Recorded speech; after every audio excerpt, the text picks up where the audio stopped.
Bom dia! Estamos aqui pelo canal da Semeadores para nós fazermos uma reflexão no texto bíblico. E nós vamos começar pelo começo, em Gênesis. Teremos fazer uma reflexão sobre o capítulo 1 de Gênesis. São 31 versículos. O título da nossa reflexão é Como Tudo Começou.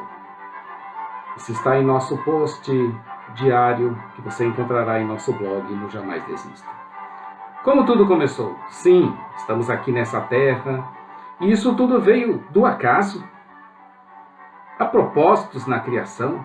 Sinceramente falando, é necessário mais fé para se acreditar. Sim, crer, pois não se pode provar nunca que isso tudo foi criado do que isso tudo simplesmente aconteceu. Minha finalidade, que se sobressai, é que fazendo esse trabalho diário, segmentação do texto e reflexões baseadas nos comentários da Bíblia de Estudo de Genebra, eu cultive o hábito de uma vida piedosa e ocupe assim minha mente com as coisas de Deus, de seu reino e de sua justiça. Eu não sou nada, apenas estou seguindo a ordem bíblica dada a Josué, que é aplicada a todo cristão. Josué 1:8. Vamos conferir na Bíblia o que está escrito em Josué 1, no versículo 8. Está escrito aqui na palavra de Deus: Não cesses de falar desse livro da lei, antes medita nele dia e noite, para que tenhas cuidado de fazer segundo tudo quanto nele está escrito. Então farás prosperar o teu caminho e serás bem-sucedido. Palavra do Senhor. Eu convido você a caminhar comigo essa jornada da Bíblia, que muito nos enriquecerá espiritualmente. Repare que o seu almoço de ontem serviu o seu propósito de ontem, mas hoje terá de ser feito novamente. E isso enquanto você viver. Meus temas prediletos quanto à pregação e meditação da Palavra de Deus, por isso estou já empolgado com Gênesis, são a soberania de Deus e o Deus Criador, provedor, governador, administrador. Nos diz o teólogo Hernandes Dias Lopes que a teologia determina a vida. Os sacerdotes deixaram de ensinar a palavra e o povo se corrompeu. Práticas erradas são fruto de princípios errados. Eles estavam lidando de forma errada uns com os outros, porque estavam lidando de forma errada com Deus. Mas quem foi o autor desse livro de Gênesis? A minha linha de tendência teológica é reformada, portanto, centrada nas Escrituras como palavra de Deus. A Bíblia, para mim, não é como qualquer outro livro. Ela é minha única regra de fé e prática infalível. Ela não contém a palavra de Deus, mas ela mesma é a palavra de Deus. Bem, conforme nosso tema, estamos iniciando o livro de Gênesis, e no momento a questão está sobre a autoria de Gênesis. Antes de qualquer coisa, vale a pena relembrar algumas características do livro de Gênesis. Vai anotando aí. Os hebreus deram-lhe o nome de Bereshit, devido à sua primeira frase, no princípio. No período talmúdico, o livro foi conhecido como o livro da criação do mundo. O título Gênesis se encontra na versão do Antigo Testamento grego, a 70, traduzida por judeus em Alexandria, no Egito, em 250 a.C. E é conforme a tradução de Gênesis 2:4. A tradução: Este é o registro das origens do céu e da terra. Outra característica: Jerônimo, em 382 d.C., apenas transliterou da 70 para sua versão latina, a Vulgata, o título Liber Gênesis. E esse título é utilizado pela maioria das Bíblias, que receberam influência das línguas latina e grega, como o espanhol, o inglês, o francês, o português. Outra característica: o livro leva este nome em virtude de ter como conteúdo a narrativa da origem do universo e do homem na obra criativa de Deus, e em particular da aliança que compõe o povo redimido por Deus. Quanto à questão da autoria, esta simples pergunta é muito complicada, delicada. O autor, alguns diriam autores, não deixou um selo digital, um certificado válido que pudéssemos hoje comprovar sua autoria. Aliás, na história, quem é que deixou isso? A informação que temos hoje é que a tradição judaica lista Moisés como autor de Gênesis e dos outros 4 livros que o seguem. Também atestam de forma indireta que Moisés foi o autor de Gênesis, a própria Bíblia e a tradição cristã, por meio de seus muitos teólogos ilustres e renomados da nossa história. O fato é que temos um autor e um livro muito importante para a compreensão de todo o cosmos, que trata da origem de todas as coisas, do céu, da terra, do homem, do pecado, do dilúvio, da aliança e de muitos outros eventos e personagens importantes para a nossa fé. Por discorrer sobre assuntos importantes e por declarar sua inerrância e sua infalibilidade, esse livro tem sido muito atacado, tanto por sua historicidade quanto por sua autenticidade. Um dos ataques mais ferozes é aquele que está focado na questão da autoria de Gênesis. Essa questão é muito importante ser solucionada. E como não temos, como já dissemos, a certificação, o selo digital que comprovem a tradição judaica e cristã, os eruditos fizeram uso da crítica. Sendo a crítica o exame de algum problema, texto ou questão, etc., a fim de determinar a sua autenticidade, confiabilidade ou significação. E a autocrítica como definido a seguir. A autocrítica é o escrutínio cuidadoso, com base nos princípios usualmente aplicáveis a toda a literatura, dos fenômenos reais da Bíblia, com o intuito de deduzir dessas conclusões o que for possível no tocante à época, à autoria, ao modo de composição, às fontes, etc., de seus diferentes livros, e todo aquele que se ocupa de tais investigações com qualquer propósito, ainda que não queira ser. A ideia principal seria o estudo dessas e outras questões de uma forma objetiva e desprovida de qualquer pressuposto. No entanto, infelizmente, a objetividade, a clareza e a busca da verdade deram lugar ao preconceito e a interesses próprios. Há razões suficientes para confiarmos nas Escrituras? O que você acha? Essa é uma pergunta mais óbvia e que necessita de uma resposta que não pode haver rodeios. Moisés não se identificou como autor dos relatos de Gênesis. Na Bíblia de Estudo de Genebra, eu chamo ela de Begg. A autoria desse livro é atribuída a Moisés. Qual o propósito do livro de Moisés, de Gênesis? Conforme a Begg, ensinar aos israelitas o propósito de Deus para eles como uma nação, tendo como pano de fundo o início da história do mundo e a vida de seus patriarcas. A data da escrita provavelmente está em torno de 1446 a 1406 a.C. Quais são as suas verdades fundamentais? O que nós vamos encontrar dentro desse livro? Em primeiro lugar, embora o pecado tenha corrompido o mundo ideal que o Deus de Israel tinha criado, a redenção viria por meio do povo escolhido dele. Outra verdade fundamental: as vidas de Abraão, de Isaac, de Jacó fornecem vislumbres da natureza da aliança de Deus com seu povo, bem como das esperanças deles quanto ao futuro. Mais uma, a vida de José e a de seus irmãos revelam como o povo de Deus deve se relacionar entre si e com o mundo. Como tudo começou?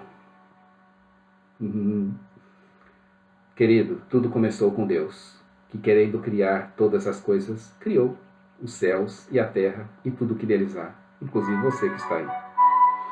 O mundo com tudo que nele há, a criação de Deus que envolve a concepção, o planejamento, a orquestração e a realização de todas as coisas que há nos céus e na terra, visíveis e invisíveis, sejam tronos, sejam dominações, sejam principados, sejam potestades, foi criado nele, em Jesus Cristo, a segunda pessoa da Trindade, por ele e para ele, de forma proposital, isso, com propósitos, em função da família, a qual Deus quis colocar a sua imagem, a sua semelhança, para que, a recebendo e a transmitindo pela graça e bênção da geração de filhos, cumprissem a sua aliança com eles por meio dos mandados ou ordenanças de Deus, quais sejam os mandados espiritual, social e cultural.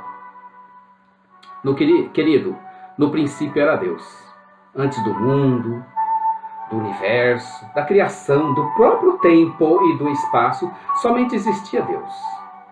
Perfeito, uno, relacional, completo.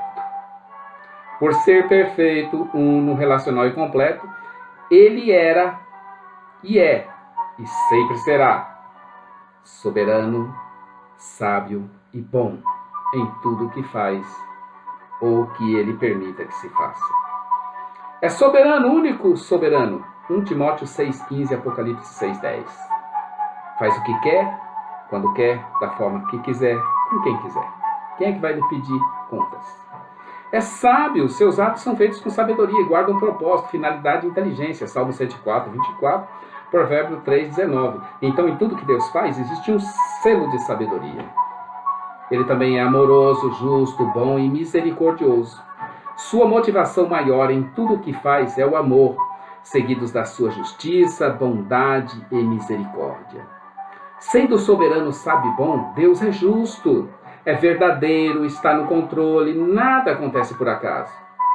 Mas você pode me perguntar para mim o que é somente existia Deus? No princípio somente existia Deus. Sinceramente, não sei mesmo, nem faço ideia. Nossa mente é incapaz de sequer imaginar. Por ser perfeito e completo, jamais Deus teve necessidade de qualquer coisa. Quando ele resolveu criar todas as coisas, ele não pretendeu preencher qualquer vazio ou carência. Se ele sentisse falta de algo, então ele não seria Deus, e portanto precisaria de um Deus perfeito e completo, unirrelacional. Por ser unirrelacional, Deus criou todas as coisas sob consulta dentro da eternidade e harmonia do seu ser. O mundo e tudo o que neles há foi concebido, planejado, orquestrado e realizado com sucesso. Deus criou os céus e a terra e tudo o que neles há. Agora já não temos mais somente Deus, mas se tem início a criação.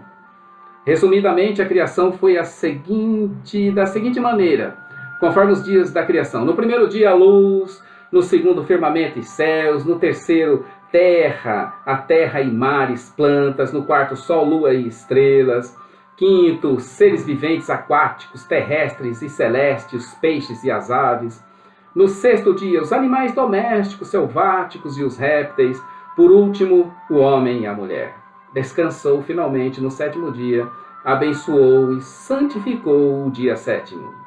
Não podemos esquecer neste momento que nada do que foi feito se fez, senão por meio dele, de Jesus Cristo. E tudo que foi criado, como já dissemos, foi criado nele, por ele e para ele, porque ele é a imagem do Deus invisível. E nele foram criadas todas as coisas que há nos céus e na terra, visíveis e invisíveis, sejam tronos, sejam dominações, sejam principados, sejam potestades.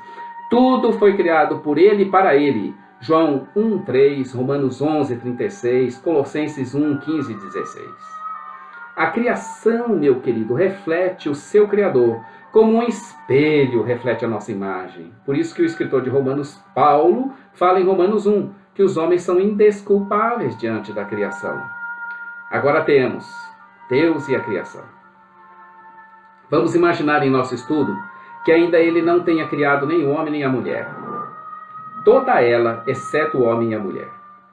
E sobre as coisas criadas, até aqui Deus tem dito a respeito de cada dia da criação. E viu Deus que isso era bom. Quem está analisando o texto, neste momento, tem a impressão de que Deus foi criando, até que chegou no ponto em que realmente exclamou: e agora, o que nós vamos fazer? Então tiveram a ideia de fazer o homem. Façamos o homem! Não, não foi assim não. O homem foi deixado por último, por uma razão especial. Temos dito que Deus é perfeito, completo, unirelacional. Não falamos já isso? E por assim dizer, ele também é soberano, sábio e bom em tudo que faz ou que se permite que faça. Tudo que ele fez foi de forma planejada e organizada.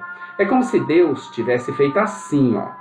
Pronto, Tudo está preparado para receber aquele que será a nossa imagem e a nossa semelhança. Por isso que diz, sob consulta na eternidade do seu ser, façamos, no hebraico, nascer. Eles se consultaram e chegaram a uma conclusão sobre todas as coisas, eles na Trindade. A criação do homem é a obra-prima de Deus. Não foi o homem criado em função da criação. Se houve uma ordem na criação do que Deus planejou primeiro criar, eu entendo que ele imaginou primeiro o homem e depois a criação. Estamos ainda no 6º dia, depois da criação dos animais domésticos, dos selváticos e dos répteis. Repare que o homem, apesar de ter sido criado por último, foi criado no mesmo dia dos animais. Isso não significa, como costumo dizer, que o homem é um animal racional, mas que possui uma relação de proximidade na criação. A relação entre os homens e os animais não é o fato de ser o homem um animal, mas de ter sido criado muito próximo um do outro. Adão no hebraico é Adam, que no original está conectado a duas palavras hebraicas que significam sangue, dam, e solo ou terra, Adamar. Essas duas palavras nos remetem à humanidade. Sangue mais solo igual humanidade. Para se tornar alma vivente, Deus teve de soprar em suas narinas aquilo que é a sua essência, o seu espírito. Deus jogou para dentro dele aquilo que era a sua própria essência, o seu espírito. Em Gênesis 2:7, nós lemos que o Senhor Deus formou o homem do pó da terra, soprou em suas narinas o fôlego de vida, o homem se tornou um ser vivente. Assim, Adão não é simplesmente formado a partir da terra, Adamar, mas a partir de Afar, da terra, ou do pó, cinzas, ou o resto da terra. E agora Deus, ao criar o homem, o faz à sua imagem, Selem, e a sua semelhança, Demut. Quando Deus disse que iria criar o homem à sua imagem e à sua semelhança, ele estava já executando o seu plano eterno desde quando nem tempo havia. Lembra-se que nós falamos isso? A criação do homem, por causa da imagem e da semelhança de Deus, é algo especial e único no universo. O homem foi a última coisa a ser criada por Deus, e nada da criação se compara ao homem. Pois a ninguém disse o que disse Deus ao homem quando o criou. Nem em criatura alguma criada ele soprou em suas narinas para que se tornasse alma vivente. Deus teve de soprar algo de si mesmo ao homem para torná-lo alma vivente. Deus soprou nele aquilo que é a sua essência, o seu espírito. Deus jogou para dentro dele aquilo que era a sua essência, o seu espírito. O homem não foi criado por causa do mundo, mas o mundo foi criado por causa da família. Calvino fala sobre a imagem e semelhança como termos sinônimos, que não representam características físicas do Criador, porque Deus é espírito e não tem aparência física, nem características suas de domínio, mas representam retidão e verdadeira santidade, imortalidade, inteligência, razão e afeição. A Bíblia de Estudo de Genebra fala que a imagem e a semelhança representam aspectos pessoais, criativos, racionais e morais, pertencentes a Deus e comunicados ao homem na sua criação. Deus tem atributos que não são comunicáveis, como a onipotência, onisciência, onipresença, mas ele compartilha com o homem de sua imagem e semelhança quanto aos seus atributos comunicáveis, como a verdade, a justiça, o amor, a bondade. Mesmo o homem caído por causa do primeiro Adão, guarda a imagem e a semelhança de Deus por causa dos seus atributos comunicáveis. Obviamente que maculada ou deturpada, mas ele carrega. No hebraico temos uma construção literária chamada de paralelismo, onde a segunda linha, nesse caso a palavra imagem e semelhança, está dizendo basicamente a mesma coisa que a primeira, ampliando assim o significado do primeiro conceito. É o que se chama de expansão. Por exemplo, eu digo a, e depois eu digo a. O primeiro significado é o de a, e o segundo é, no mínimo, o dobro do primeiro, a. Selem está ligado com a ideia de uma sombra. Cel, uma imagem perfeita que se assemelha ao que a projeta. Apesar de imperfeita, essa sombra, imagem, guarda conexão com aquilo que a projeta. Dimut é paralela a Selem. e são conectadas com as ideias, semelhança e imaginação. Então o homem foi criado à imagem e à semelhança de Deus. Selem, demut. Tanto imagem e semelhança usam diferentes prefixos, que é o bet, a letra bet, para, e kaf, como, de acordo com. Mas isso é normal no hebraico e não há significado peculiar nessa construção. Cada ser humano que anda por aí, você, seu vizinho, seu amigo, aquele que pede coisas para você na rua, presidente, mesmo os ímpios foram criados por Deus e, portanto, levam de alguma forma a imagem e a semelhança de Deus neles. É uma correção. O homem foi criado por Deus. Ele se tornou ímpio por causa do pecado. Mas mesmo os ímpios que foram criados, o homem foi criado por Deus, ele carrega a imagem e a semelhança de Deus neles. Destruir ele é afrontar a Deus, porque ali está a sua imagem e a sua semelhança. Há um trecho muito interessante de João Calvino falando disso, e reforçando em nós, e esse texto dele reforça em nós o conceito do perdão que Jesus nos ensinou. É muito interessante, eu vou falar aqui para vocês, eu vou reproduzir a fala de Calvino, e você vai notar a preocupação com o outro. No outro está a imagem e a semelhança de Deus. A imagem e a semelhança de Deus está em você, está em mim, está no outro. Diz assim: seja quem for que se apresente a nós como necessitado do nosso auxílio, não há o que justifique que nos neguemos a servi-lo. Se dissermos que é um estranho, o Senhor imprimiu nele uma marca que deveríamos reconhecer facilmente. Se alegarmos que é desprezível de nenhum valor, o Senhor nos contestará, relembrando-nos que o honrou criando a sua imagem. Se dissermos que nada há que nos ligue a ele, o Senhor nos dirá que se coloca no lugar dele, para que reconheçamos nele os benefícios que ele nos tem feito.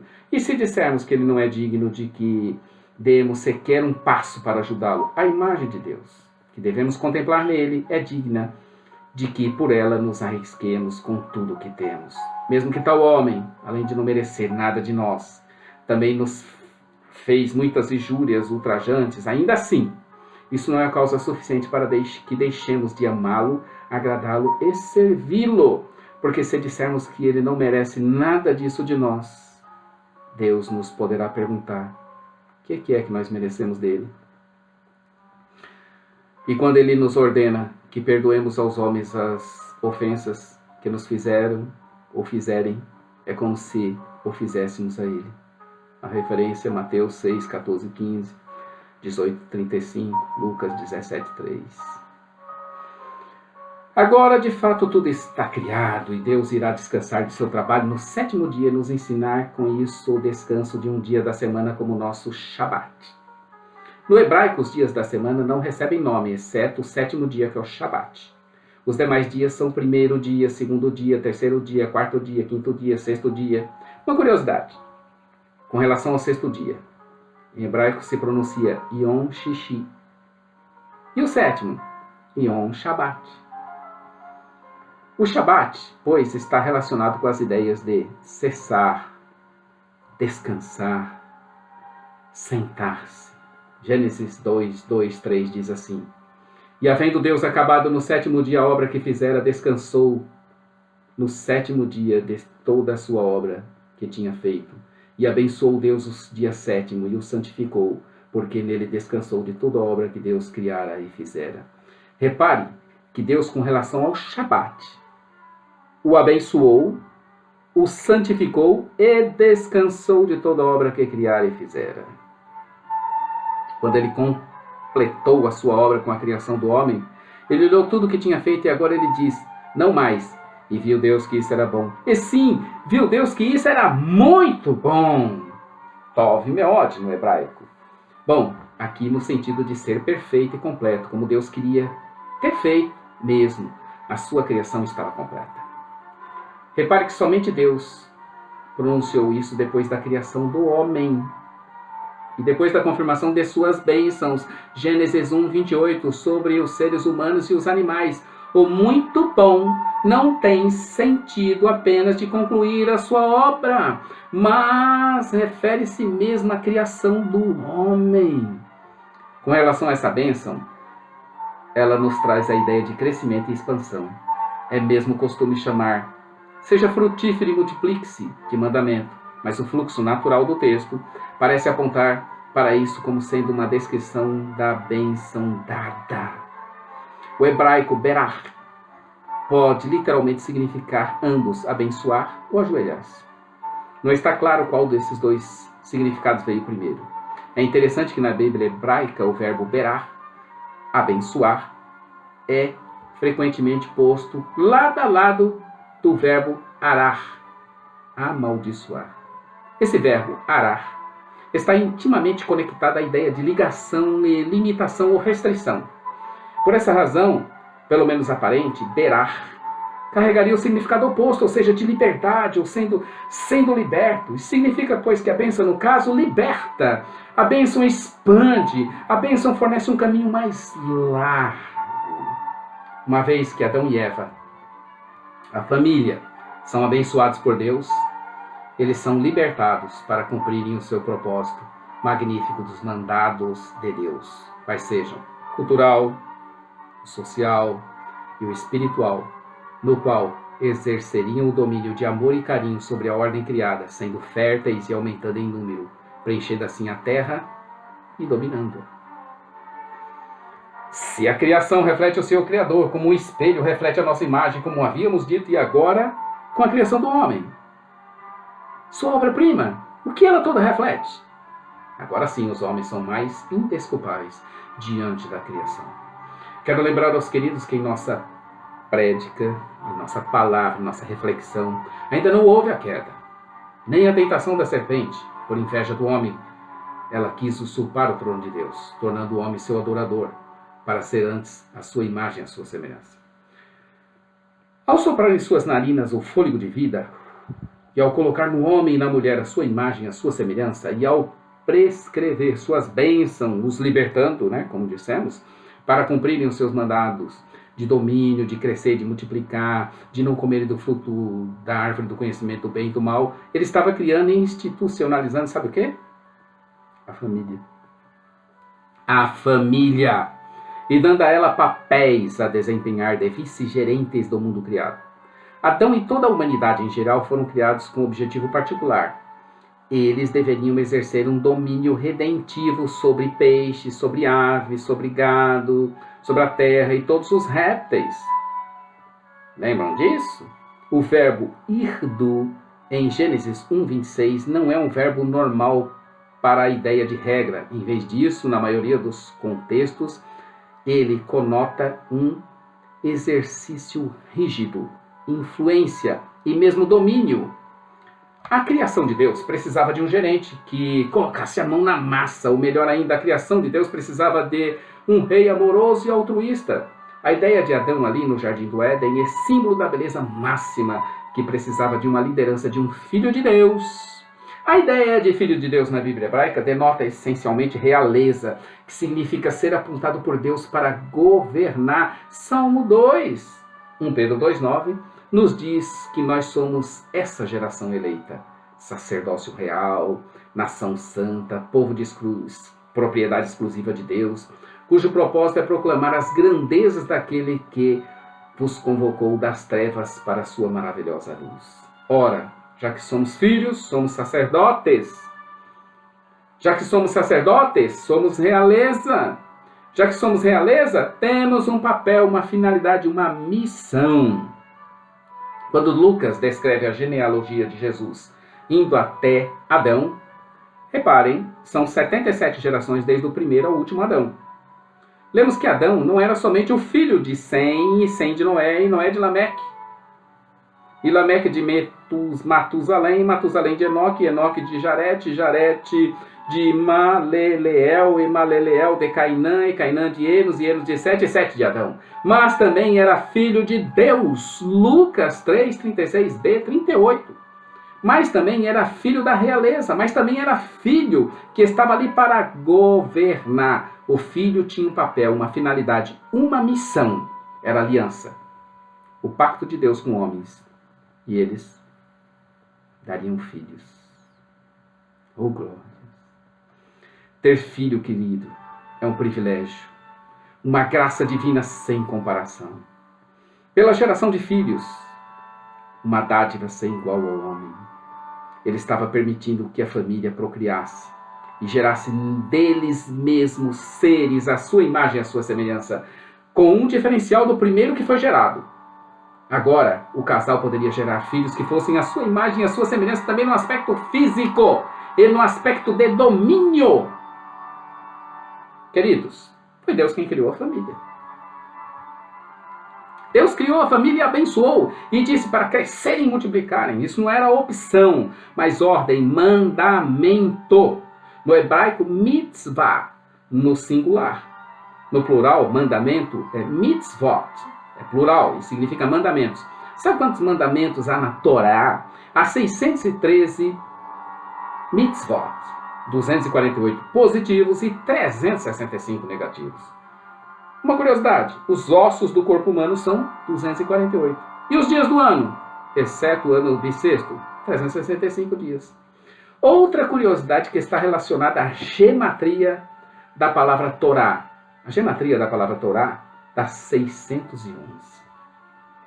Alguns estudiosos dizem que isso se dá por causa da exclusão de 2 mandamentos na primeira pessoa, que são os 2 primeiros dos 10 mandamentos, Êxodo 22. Eu sou Yahvé, o Senhor teu Deus que te fez sair da terra do Egito, da casa da escravidão.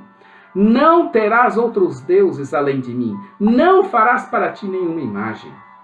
Aprendemos aqui, com relação aos mandamentos, que não importa se temos um ou se temos 613, que são diluídos em 248 mais 365, os 248 de forma positiva, os 365 de forma negativa, não farás, não tocarás. O que vemos é que o homem tem problemas com as ordens negativas, repare. E ele acabou transgredindo e o pecado, aproveitando-se da ocasião, entrou no mundo. Se eles desobedecessem ao mandamento negativo, mitzvah, tazer, a morte entraria na vida deles. O verso 2:17, em português fala que morrerão, mas no hebraico é mot tamot, algo parecido como morrendo, morrerás. Outro uso disso, vemos em Gênesis 12:1, quando Deus ordenou a Abraão a deixar a sua terra natal e ir para a terra que lhe mostraria. Indo, irás. Lecha. Isso é uma ênfase que a Bíblia está dando na ação. É uma construção gramatical hebraica, onde uma palavra é enfatizada pela segunda e deixa o contexto mais forte. Quando eu olho para o meu filho gerado da minha semente, que leva a minha imagem, a minha semelhança, e que leva também a imagem de Deus e a sua semelhança, eu me lembro de Deus, meu Pai, porque também sou feito a sua imagem e a sua semelhança. O mistério é tão profundo na geração de filhos, que no próprio 5º mandamento consta que eu tenho que honrar pai e mãe, sendo então remédio para prolongamento da vida na terra e receita de sucesso na vida empresarial, dos negócios. É tão forte a ideia transmitida que até bandidos respeitam seus pais. Há exceções, lógico, né? Mas fala da grande maioria. Ele pode até estar roubando, matando, estuprando, mas se aparecer seu pai ou mãe e chegar nele com energia, ele sucumbirá. O mistério é grande, profundo e maior do que podemos imaginar. A glória que Deus permitiu, pela sua graça, de experimentarmos é sem igual em todo o universo. A união do homem e da mulher é algo tão extraordinário. Oh, glórias! Que não somente os dois se tornam um, como é una a Trindade, mas são capazes de gerar novos seres, filhos. Paulo comparou a relação no casamento entre o homem e a mulher como a relação entre Cristo e a igreja. Como é então que devemos tratar nossos cônjuges, criados à imagem e semelhança de Deus? Marido e mulher, macho e fêmea, pai e mãe, Cristo e a igreja. E quanto à igreja? Ela é maior do que a família ou deve estar na frente dela? A igreja tem a finalidade de apoiar a família, a cumprir os seus mandados, porque se ela não cumprir, nem igreja teremos. A família da aliança tem uma missão, queridos. Deus criou a família de forma planejada e organizada e colocou ela no jardim para cultivar e guardar. A família não é um termo que se evolui como querem pensar alguns intelectuais que não pensam por lhes faltar o bom senso e o entendimento roubado por Satanás. A família sempre foi, desde Adão e Eva, uma criação de Deus, para ser a sua imagem e a sua semelhança na terra. Gênesis 2,15 nos diz que o Senhor Deus colocou o homem no jardim do Éden para cuidar e cultivá-lo. A palavra usada para colocação, colocar, e a Nihehu, Adão no jardim, tem uma raiz conectada ao nome do próximo grande herói bíblico, Noé, Noar. A palavra hebraica para Éden, Éden, carrega em si mesma a ideia de prazer, fertilidade, deleite, luxo e refinamento. Portanto, o jardim do Éden deve ser entendido nesses termos. Além disso, aqui somos informados que Adão foi colocado no jardim do deleite para trabalho, avodar. Guarda essa palavra, avodar. E guarda, shonhar. Embora existam várias palavras diferentes em hebraico que comunicam a ideia de adoração, especialmente quando se trata do aspecto de serviço diante de Deus, a mesma palavra que é usada para serviço e adoração a Deus, avodar, é usada nesse contexto para o cultivo do solo. Mesmo no hebraico moderno, essa palavra é usada para ir ao trabalho. No Brasil, nós dizemos, por exemplo, assim, que vamos ao culto do domingo, mas no inglês, ir ao culto no domingo é Sunday Service, culto do domingo, que nos dá a ideia de serviço, de ser um processo ativo e não passivo. Nós não devemos ir ao culto para estar ali passivamente, esperando somente receber, mas para servir, para agir, para labutar, para desprender esforço, suor. Eu tenho de ver assim a minha adoração como algo ativo, que me faça transpirar, suar, empreender esforço, e aí sim nossa adoração é aperfeiçoada. A comissão para trabalhar, que nós associamos hoje com luta e labuta, foi dada a Adão antes que a queda da humanidade tivesse lugar, não depois. Em outras palavras, quando Deus encarregou Adão com o trabalho na terra do Jardim do Éden, ainda era muito bom. Ainda não estava afetada pelo pecado, pela morte e miséria. O dito popular de que Deus amaldiçoou o homem com o trabalho é aqui posta por terra, pelo seu significado. O trabalho nunca foi maldição. Talvez sim, a intensidade disso é que faz complicações. A mesma palavra é ainda usada para serviço errado ou para o culto errado, como a idolatria. Deus criou a família de forma especial para poder levar a imagem e a semelhança de Deus e para, pela geração de filhos, dar continuidade e encher toda a terra com essa imagem e semelhança e assim dominá-la e sujeitá-la. Tudo estava indo muito bem, até que esse casal encontrou-se com a serpente. Sem entrar em detalhes por hora, vamos ter um momento certo, houve a queda e finalmente a expulsão do homem e da mulher do jardim do Éden. O primeiro homem, Adão, falhou. Mas Deus não permitiu que esse fosse o fim e preparou o resgate e reconciliação desse homem por meio de um segundo Adão, que é a própria imagem e semelhança de Deus, e não feito como. O segundo Adão triunfou e venceu a serpente, o antigo diabo e Satanás, e com sua morte pôde resgatar, reconciliar o homem que havia caído para agora ser conforme é o próprio Senhor no que concerne a sua imagem e semelhança. Temos agora no novo homem que se renova em Cristo a restauração das alianças, dos mandados e a pregação do evangelho a toda criatura debaixo do sol. Paulo chegou a dizer que se angustiava até que Cristo fosse formado em cada um de nós. Gálatas 4,19, 2 Coríntios 3,17 e 18. E também diz, ora, o Senhor é Espírito, e onde está o Espírito do Senhor, aí a liberdade. Mas todos nós, com o rosto descoberto, refletindo como um espelho a glória do Senhor, somos transformados de glória em glória, na mesma imagem, como pelo Espírito do Senhor. Meus queridos, finalizando, não podemos deixar que o mundo, a imprensa, a ciência moderna digam quem nós somos, de onde nós viemos e o que devemos fazer ou não. Antes, somos de Deus criação, desde o princípio, e conhecemos nosso papel e importância na sociedade como portadores da Imago Dei. Precisamos nos despertar para a realidade de que somos filhos de Deus, que levam sua imagem e a sua semelhança, e que sobre nós pesa a responsabilidade de cumprirmos os mandados de Deus e anunciarmos o Evangelho a toda a criatura. Para maior aprofundamento, veja um vídeo desse capítulo 1, explicado pelo professor Adalto Lourenço, com o tema A Origem das Teorias, como tudo começou.